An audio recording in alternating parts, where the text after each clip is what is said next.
two neighbors with nuclear weapons on the brink of war.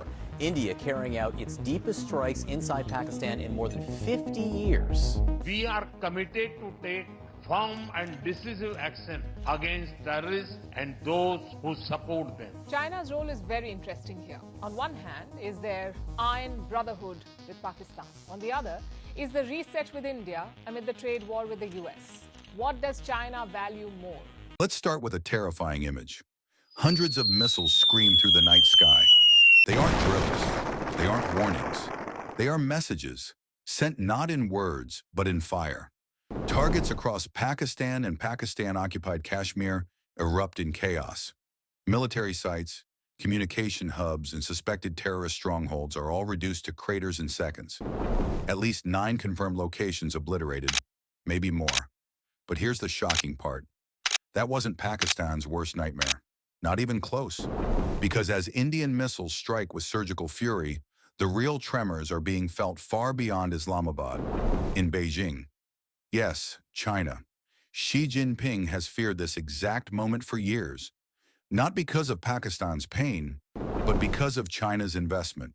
The investment of hundreds of billions of dollars, of strategic positioning, of geopolitical leverage. All of it now hanging by a thread.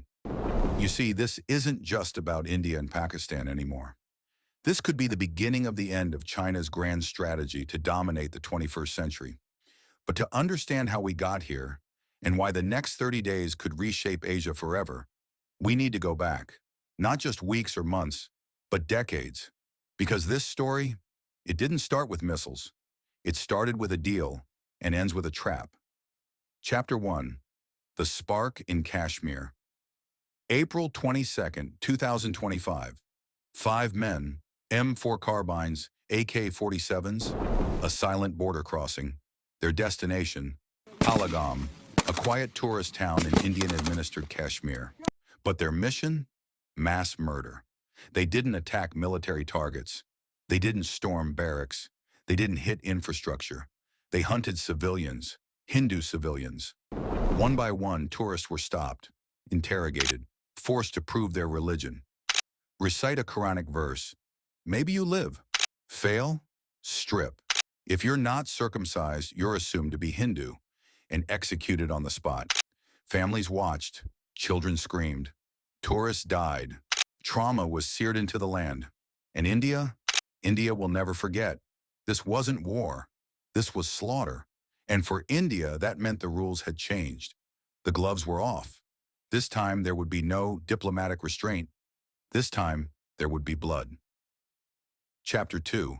China's billion-dollar headache.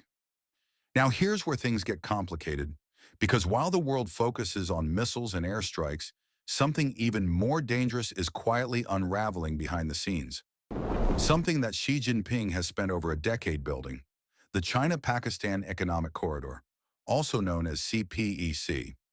At first glance, CPEC looks like a gift, a $62 billion mega infrastructure project connecting China's western region of Xinjiang with Pakistan's deepwater Gwadar port on the Arabian Sea, roads, power plants, fiber optic cables, railways, a strategic artery running right through South Asia. But peel back the layers, and what you find isn't generosity. It's a geopolitical bear trap, a trap that now has China caught with one leg broken. Because here's the truth, CPEC isn't about helping Pakistan. It never was. It's about helping China avoid India. Right now, nearly 80% of China's imported oil travels through the Strait of Malacca, a narrow choke point easily blockaded by the US Navy or Indian warships in a crisis. CPEC changes that. It gives China an alternative route, land-based, reliable, and supposedly safe. That is, until now. Because that safe route, it cuts right through Kashmir, a region India firmly considers its own. And now that missiles are flying, the entire CPEC route has become a live target zone. Every pipeline, every road, every Chinese-built structure, a bullseye. Chapter 3, the debt trap tightens. Let's talk money. Pakistan owes over $30 billion to China. That's nearly 1/3 of its entire external debt. And these aren't friendly loans. They're predatory, fixed interest, guaranteed returns, contracts written in Chinese, power purchase agreements that force Pakistan to buy electricity at insane prices, even if it doesn't need it. Some Chinese investors are making 34% annual returns, while Pakistani citizens sit in darkness, quite literally, hospitals without power, cities without water. But the bills still arrive. And now with war looming, those bills may never get paid, which leads us to a terrifying question. What happens when a country like Pakistan defaults? Ask Sri Lanka. They defaulted. China took control of Hambantota port on a 99-year lease. And Gwadar could be next, unless it's bombed to dust first. Chapter 4. The Baluchistan Rebellion. CPEC doesn't just run through Kashmir, it ends in Baluchistan. If you've never heard of Baluchistan, you're not alone.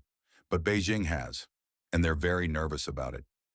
You see, Baluchistan is Pakistan's poorest, most rebellious, and most strategically vital province. It holds 40% of Pakistan's landmass, most of its natural gas, its biggest mineral reserves, and the gateway to the Arabian Sea. But its people?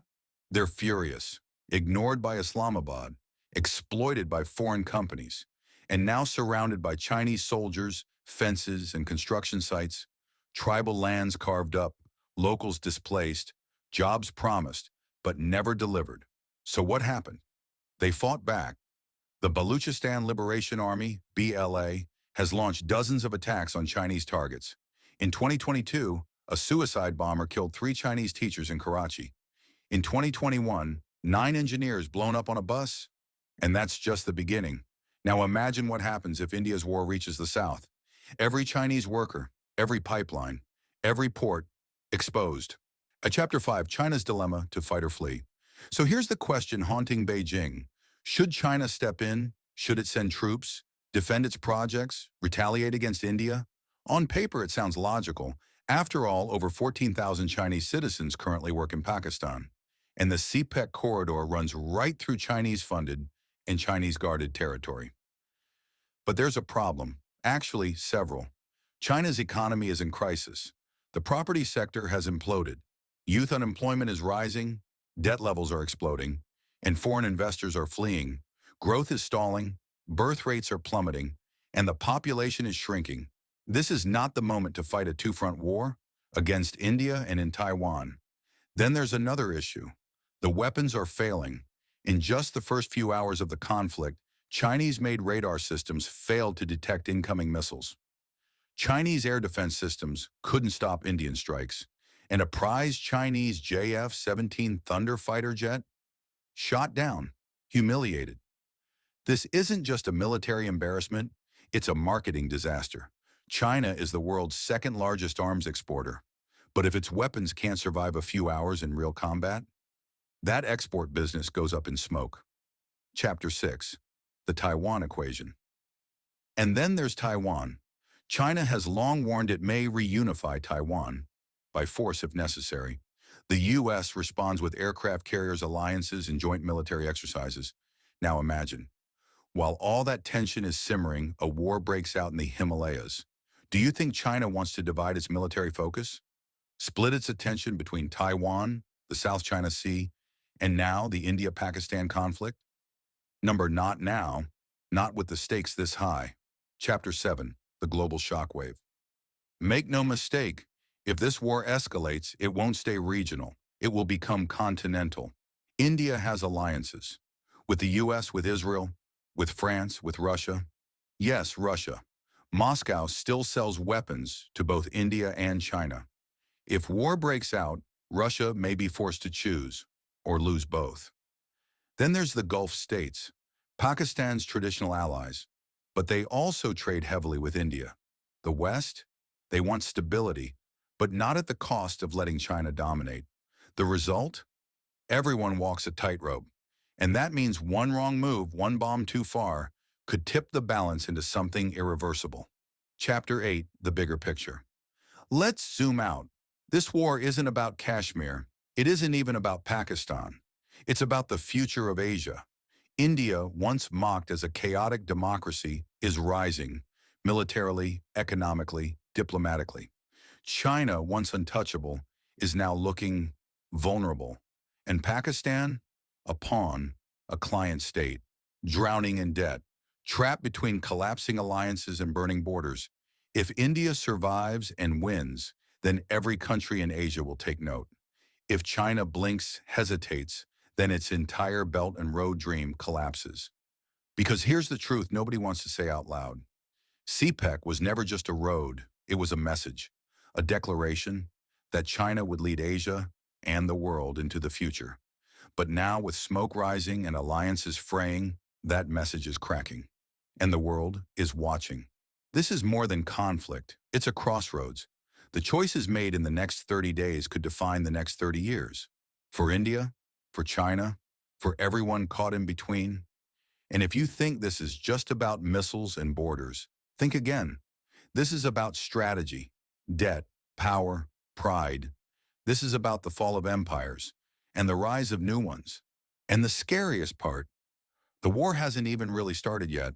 But when it does, nothing will be the same.